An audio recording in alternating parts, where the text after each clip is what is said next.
हरियाणा में चुनाव की बिसात तैयार हो चुकी है। 5 अक्टूबर को वोट डाले जाएंगे। इस बार सीधा मुकाबला बीजेपी और कांग्रेस के बीच है। विपक्ष में बैठी कांग्रेस सत्ता पर काबिज बीजेपी को टफ फाइट देने की तैयारी में है। खबर तो ये भी है कि बीजेपी को हराने हरियाणा में राहुल गांधी आम आदमी पार्टी का भी सहारा ले सकते हैं।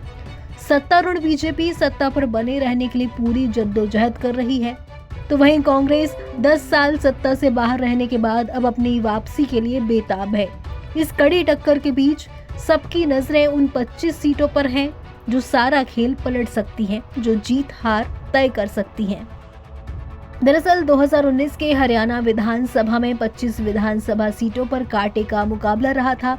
इन सीटों पर जीत हार का अंतर 5000 वोटों से कम था। इसमें 3 सीटों पर जीत हार का मार्जिन 1000 वोटों से भी कम था, जबकि 7 सीटों पर जीत हार का फैसला 1 से 2000 वोट के बीच का था। इसी तरह से 15 सीटों पर 2000 से 5000 के बीच का मार्जिन देखा गया। कड़ी टक्कर वाली 25 सीटों में से 12 सीटें कांग्रेस और 9 सीटें बीजेपी ने जीती थीं, जबकि 4 सीटें अन्य के खाते में गई थीं। तो वहीं हरियाणा में 1000 से कम अंतर वाली 3 सीट सिरसा, पुहाना और थानेसर थी। सिरसा सीट पर हरियाणा लोकहित पार्टी के चीफ गोपाल कांडा ने महज 602 वोटों से जीत हासिल की थी। पुन्हाना सीट से कांग्रेस के विधायक मोहम्मद इलियास ने सिर्फ 816 वोटों से जीत हासिल की थी। थानेसर सीट से बीजेपी के सुभाष सुधा ने 842 वोटों से जीत दर्ज की थी।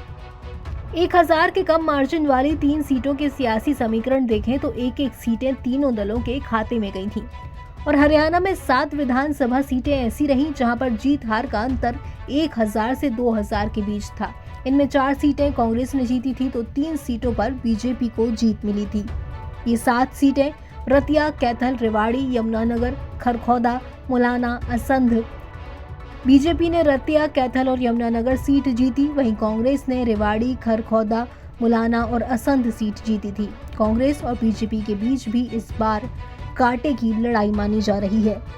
हरियाणा के इस बार के विधानसभा चुनाव में कम मार्जिन वाली सीटों पर कुछ वोटों के इधर उधर होने से सारा खेल बिगड़ सकता है।